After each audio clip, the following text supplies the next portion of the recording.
Satani kanyuko uzatugenda ugeze ryari mabeso Satani we wa musenzi reka nkubunuze Satani we ungenda hari gishinageraho baho utazibesha ucyongoza yaguhamba nukanize gucumura bifatanya kupfukaniza ubushuhe.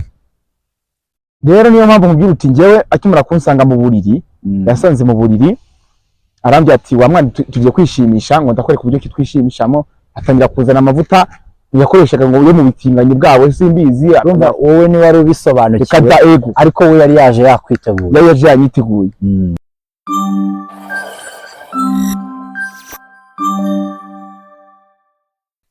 Hello beautiful people, reka nongere mbasuhuze mbaramutse mwese aho muri hatandukanye. Nukuri mbahaye ikaze nanone kuri Legend Nation TV.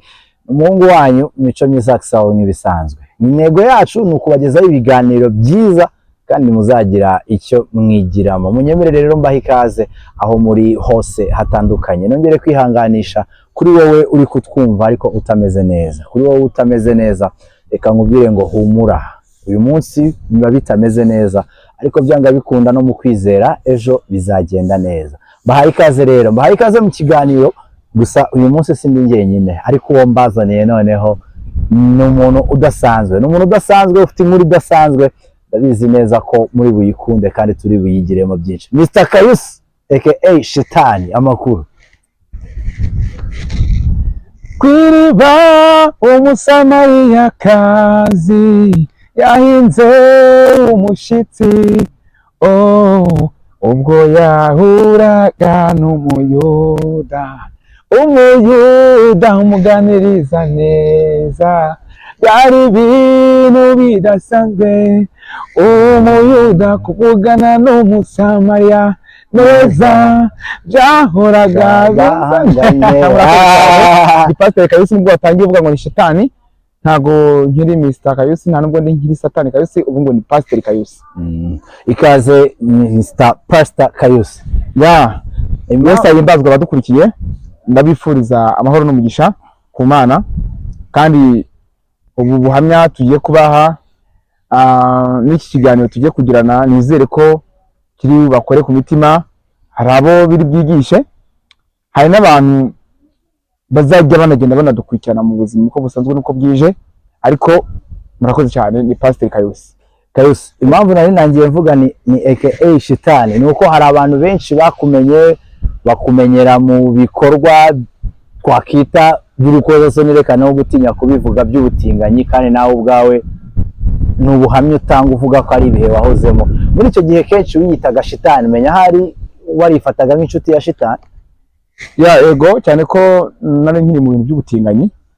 Nta kuntu ntari kuba Satani kuko nakoraga ibintu by'ubutinganyi. Ariko ntago byatewe nanjye, byatewe n'ubuzima bubi nabitewe n'ababyeyi. Kubera ko ababyeyi banjye nimba bo ubwabo batarigeze biyumvikanira ngo bahuze bashire hamwe babane, bagakora divorce bakitandukana, ngiye nkabura uburere, ataravugwa n'umugabo w'umutinganyi, nta yindi zikora umugabo w'umutinganyi akampa uburere. Urumva ko ntago byari kubura kungeraho. Kandi urabizi ko umwana ubayeho nabi, ubupfubyi, nta babyeyi, nta bavandimwe, nta miryango, ndakumva cyane. Urumva ko bigomba kugira ikibazo gikomeye cyane. Uko byagenda kose agomba gustragolinga, agomba guhura n'ibibazo. Agomba kwicwa n'inzara, agomba kuba mayibobo, agomba kwiba ibyo biyobyabwenge n'izo ngeso z'ubusambanyi akazijyamwo.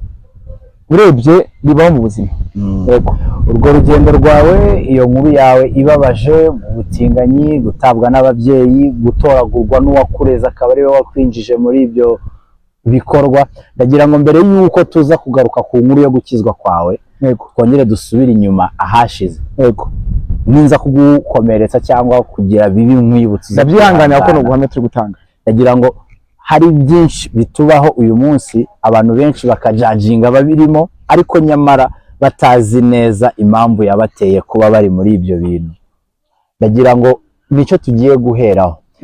Kayusi, abenshi iyo bakumva umva utavuga ikinyarwanda neza. Wavukiye mu Burundi? Ntabwo uvuga ngo navukiye mu Burundi, ahubwo niho nakuriye. nahabaye igihe kinini cyane uretse ko umubyeyi wanjye ari umunyarwanda undi akaba umurundi ntago byabura rero ntago byabura ko ikirundi ntakivuga kandi narababayemo ya ku bantu batanzi neza rero mvuka hano mu majyepfo muri Butare ya urebye izo mbogamizi zose nagize ibibazo byabaye ndi mu majyepfo ya Butare urebye rero nta kuntu ntari guhura n'ibyo bibazo ariko abantu batari bwamenye neza Kayusi ni muntu ki Kayusi ni umuntu wakijijwe wihanye ibyaha wahoze ari mu butinganyi kugaruke inyuma n'ubundi uravuze uti wakuriye mu ntara y'amajyepfo y'u Rwanda muri Butare waje kwisanga mu Burundi gute ya kuko hari igihe cyageze njya gushaka ababyeyi banjye i Burundi kubera ko bawe babaga i Burundi kubera ko bakimara gutandukana nibwo mama yarabanje aragenda papa nawe ahita akurikira ubwo papa niwe wasanze mama hehe i Burundi nanjye mu gihe nayo nkirimo mu mihanda nayo nkirimo uhuzagurika nta buzima mbayeho nabi nahise bakurikira ubwo aho hari ryari wari ufite imyaka ingahe nari mfite imyaka 8 wari ufite imyaka 8 cyane nari umwana muto cyane ibibazo byanjye biragoye ndabizi neza ko nawe ucanganyikirwe gusa abadukurikiye mu byihanganire bibaho mu buzima uko turi buze gukomeza kugenda tuganira niko urwo rusobe rw'ibisobeta turi buze kurusobanura turagenda tubyinjiramo neza yego hanyuma ugeze mu Burundi mu gushaka ababyeyi bawe ariko utarajyayo iyo myaka 8 ababyeyi bawe baragutaye wabaga muri famiye muri Butare wabanaga nande muri icyo gihe hari umukozi wanderaga mama niwe wari waramuzanye mu bwana bwanjye nyine kugira kwa kuri nyine uti tuzanye umukozi dufasha umwana niwe twari kumwe ariko nawe byagezeho agira ibyagenzo arayitwika sinzi uko ibyagenzemo wenda wasanga ari impanuka agira ubwoba nawe arantaragenda sigara mu nzu yanjye nyine nibwo mpita njya mu buzima hanyuma ugeze mu Burundi ababyeyi warababonye urugendo rwo mu Burundi rwarakoroheye inzitizi wahuye nazo nyeka kari nazo ziri buze kutugeza ku rugendo rwo kwinjira mu butinganyi byagenze bite ya ntago byakunze ko mpaba i Burundi nahabaye igihe gito cyane ntago ababyeyi banjye nababonye ntago nzi iyo quartier babamo birumvikana ko umwana w'imyaka mito kujya gushaka ababyeyi mu kindi gihugu ntago cyari ikintu cyari gukora urebye rero nari marine ku mihanda ntago nakubwira ngo njye nababonye gusa nahise nkora urundi rugendo nyuma y'amezi nkangahe mpita nongera ngaruka hano mu Rwanda uburyo kinisanze rero hano mu Rwanda nanjye ubwanjye sinakubara amajoro naraye nta nubwo iyo ndi kubitekerezaho mba numva nanjye ubwanjye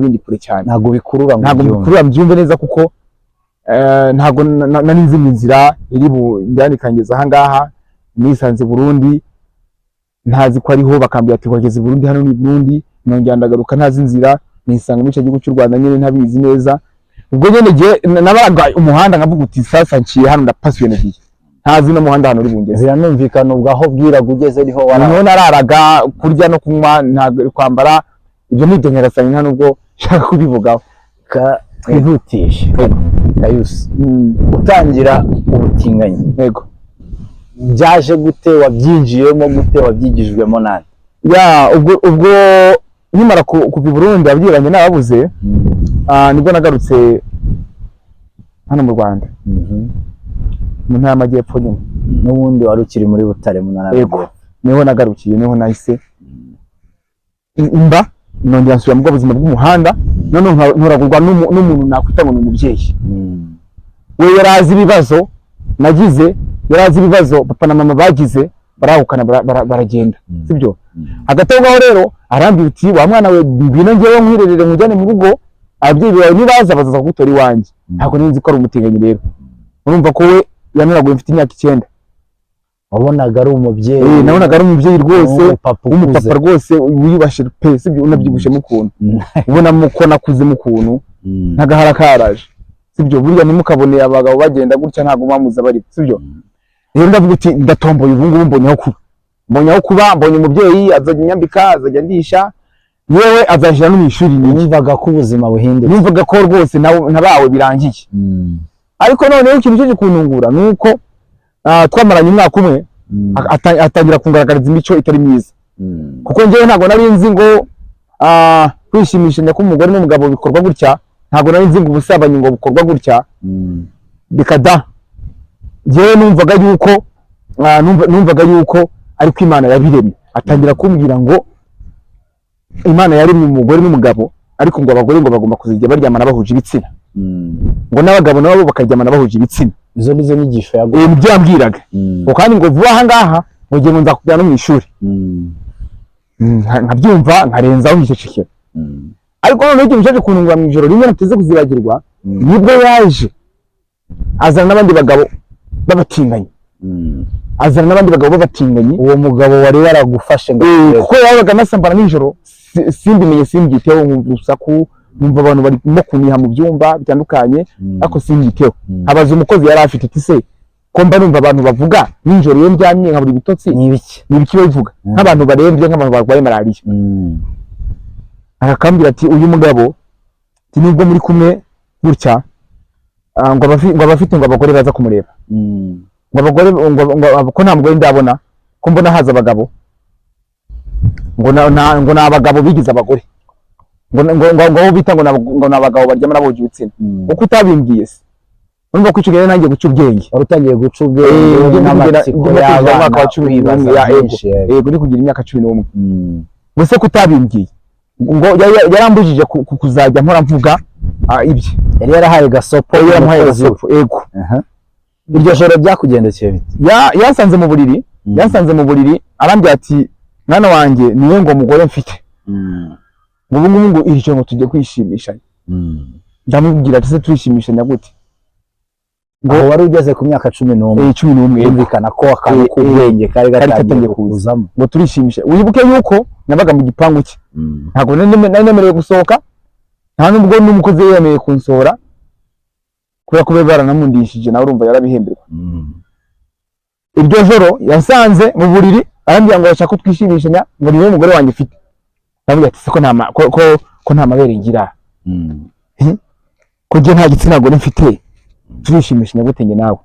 Ntangira kubimubazaho, atangira kumbwira ngo nawe wa mwana ngo usigaye wirara, ngo umenye ko njye gutunze hano, ngo ngewe ngo ninjye muntu ugomba kuwukiza. Atangira kukwibutsa bwa buzima yagukuyemo. Yego, ngo wibuke ko nagukuye mu muhanda, urya hano ukaraba hano, ninjye kwambika, ndetse no mu ishuri, ndetse nzakujyana no hanze, kuko ntabwo yari umunyarwanda. Ntabwo yari umunyarwanda, yabaga mu bihugu byo hanze, ariko yakoreraga hano mu Rwanda. Rero niyo mpamvu nkubwira uti ngewe akimara kunsanga mu buriri, yasanze mu buriri arambye ati wa mwana tugiye kwishimisha, ngo ndakwereka uburyo ki twishimishamo. Atangira kuzana amavuta yakoreshaga ngo yo mu bitinganyi bwawe, simbizi. Urumva wowe ni wari ubisobanukiwe, ariko we yari yaje yakwiteguye, yari yaje yanyiteguye. Mbona njyamye iruhande, nanjye ndabyama, tangira kunkorakora umubiri wombi, ukuzi umugore n'umugabo babigenza bari kwishimishanya, ukuzi na zino nda zo ku mihanda zibigenza banasomana. Ariko ngiye nkahunga nkavuga ati ibi ni ibiki, ntangira no kurira icyo gihe. Arambye ati hari nta muntu ufite itakira, ndacishika ryumaho. Arambye uti hari nijoro nongera gusakuza ngo ndahita mutanze ngo ndwaze kurya. Ibyo ngira ubwoba ndatuza, ankorera ihohoterwa, aransambanya ndi umwana. Navuye amaraso atabarika menshi cyane, uburiri bwuzura amaraso icyo gihe. Mbese ankorera ibikorwa bidasanzwe inyuma ahatarabigenewe. Arambwira uti abagabo baryamana bahuje ibitsina, bari ko Imana yabishatse, ngo guhera uyu munsi uzajya ngo wiryamana n'abandi bagabo, ngo kubera yuko ngo wavukanye hormone. Kumbe hari amavuta yansigaga muri ako kanya, uko nkorera ibyo bikorwa by'uko soni nakwita ubutinganyi, niko yansigaga amavuta, kandi amavuta ngo yabaga arimo n'imiti yangiriza ubwonko, ngatuma ujya mu bintu by'ubutinganyi.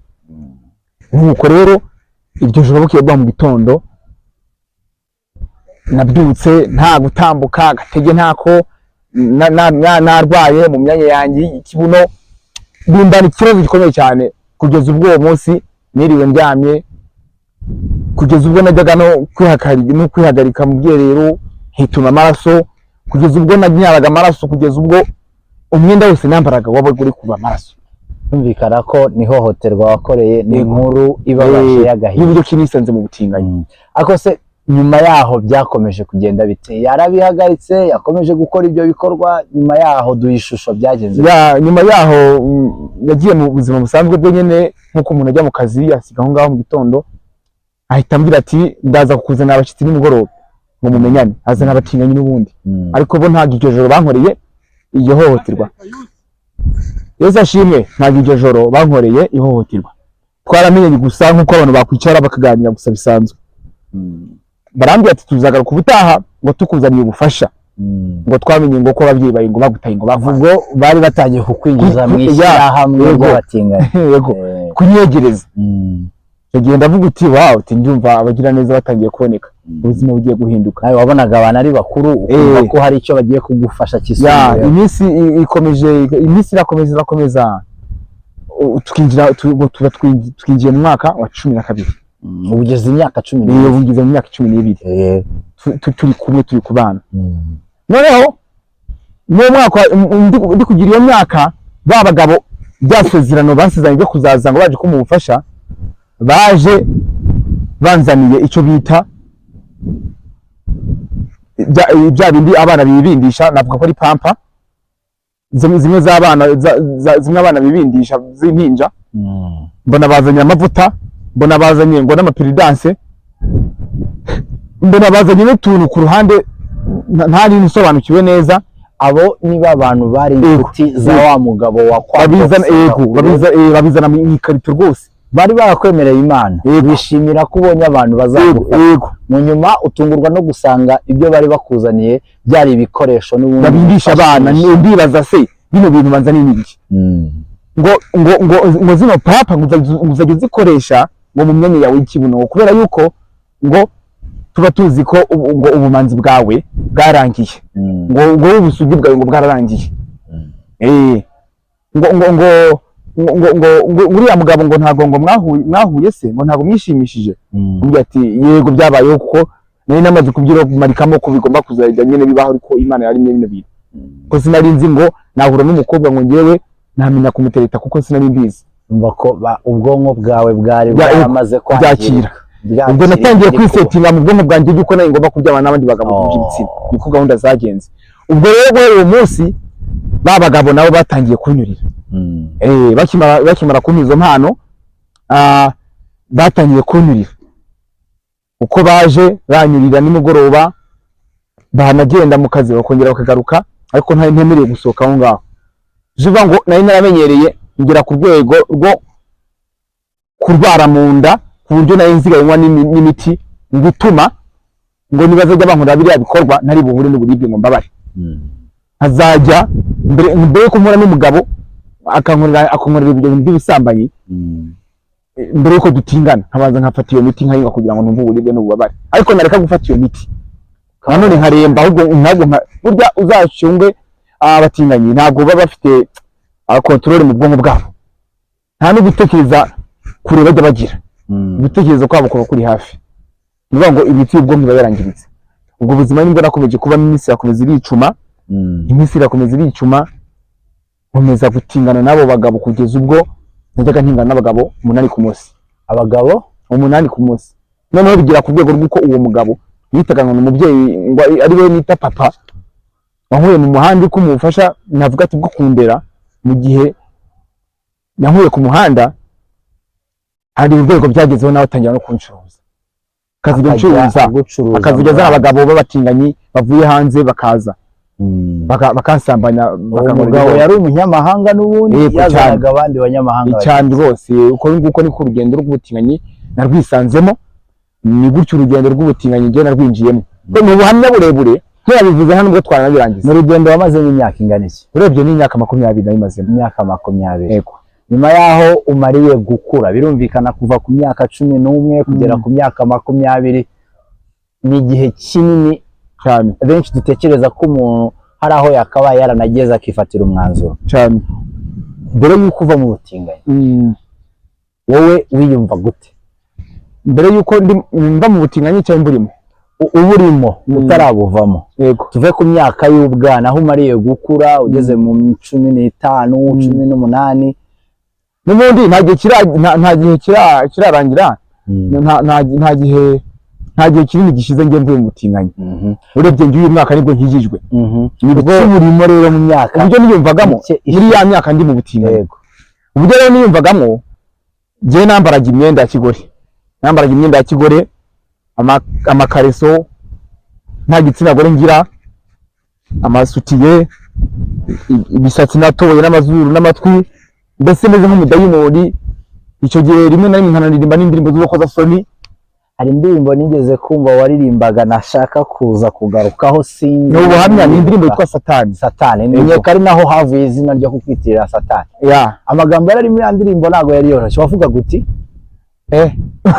ntago abadukurikiye n'abakristo, ariko nshobora kubivugaho gato ariko simbikomeze.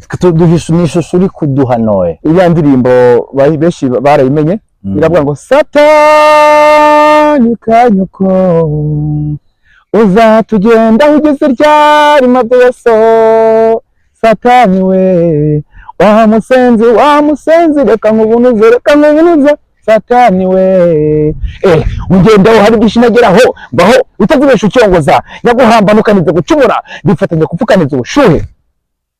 Ubwo ni ubuhamya. Ntimwumve ko kuba ndirimbye ino ndirimbo y'urukozasoni ari uko nasubiye mu butinganyi cyangwa uko nasubiye mu bikorwa bya Satani, ahubwo ni ubuhamya bwo kugira ngo mwumve aho narindi naho ngeze ubu ngubu, mubisanishe murebe Kayusi ubutuvuga ni muntu. Natwe nicyo tugamije gutuma hari benshi bigira ku nkuru yawe, tugamije gutuma hari benshi bumva ubuzima wanyuzemo nabo bakagira icyo bigiramo. Reka twihutishe. Uvuze uti uyu mwaka niwo wakijijwemo, ubwo turavuga umwaka wa 2025. Urugendo rwo gukizwa tuzabibasobanurira ubutaha, sibyo? Nta kibazo kibirimo kuko ni ubuhamya burebure, ariko wenda wambye ushaka kuvuga nkakumva nta kibazo. Nanimvuze ni nyuma yaho uviriye mu butinganyi, nubwo wenda urugendo rwo kuva mu butinganyi tuzarugarukaho. Ubu ngubu uri umuntu wakiriye agakiza, ndakubona na Bibiliya ijambo ry'Imana. Abakristo tuyita inkota y'umwuka. Iyi ngiyi ni intwaro. Iyi ni intwaro Imana. Navuga ko nkimara gukizwa nakijwe muri uyu mwaka, inzira byanyuzemo n'imbaraga byantwaye n'ababifashijemo ni ubundi buhamya nanone. Urumva ni ubundi buhamya. Kuko tubivuzeho twamara n'isaha yose. Twamara n'isaha yose. Wenda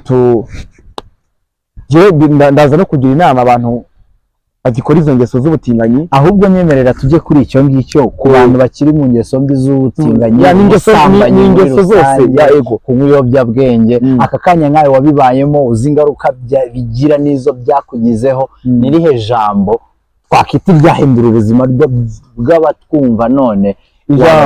Ijambo nababwira muri aka kanya ko nabasengera, babikunda ubutaha bakazongera bakampamagara, cyangwa bakaza ubuhamya bwacu mbese bakabukunda cyane. Kabasengere. Data twese wo mu ijuru, ndagusaba Mana gukura ubutinganyi ku isi yose. Ndagusaba Mana bari abakobwa bose ubaha umugisha basigaye bakora amavideo y'urukozasoni, nabo ubahe umuhamagaro nabo bakizwe. Ndagusaba Mana, ndakwinginze ukure umuntu wese uri mu butinganyi ave mu byaha byo gukorera Satani. Mana uri gitangaza, wamutinganyiwe aho uri hose. Imana yakumye nkubwire ngo hinduka rwose, uhinduka n'umutima wawe, ugire umutima mushya, ubaturwe rwose, ukizwe, ubatizwe rwose. Ndabigusaba cyane Mana, ukomeze ukurikirana umuntu wese udukurikiranye muri aka kanya, nawe umumera igikundiro, ndetse undindire umuntu urwaye, ndetse umumera umuhamagaro nawe ajye gutabarwa, ndetse ajye no gukizwa, ajye no gusenga.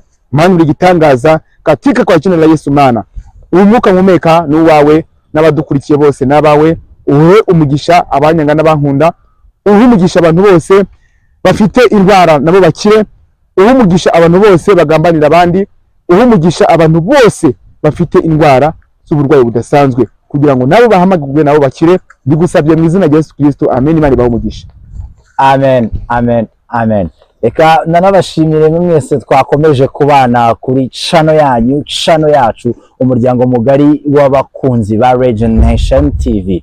Tubashimiye ko mwabanye natwe, ni mu buhamya bukomeye cyane bw'uyu mugabo Kayusi. nizera arashidikanya ko no tuzongera tukanamutumira tukaganira byinshi noneho ku rugendo rwe rwa nyuma yo gukizwa, akanagira inama nini agira urubyiruko n'abandi bakiri mu nzira twakita iyo ubuyobe. Kuri wowe twabanye bwa mbere utarakora subscribe, nemerera mwibutse gukora subscribe kugira ngo turusheho kwagura umuryango wacu wa Legend Nation, nuwanjye nuwawe. Let's spread love kugira ngo tugire aho tuva naho tugera. Imana y'amahoro ikomeze kubishimira kandi baha umugisha. Ciao ciao.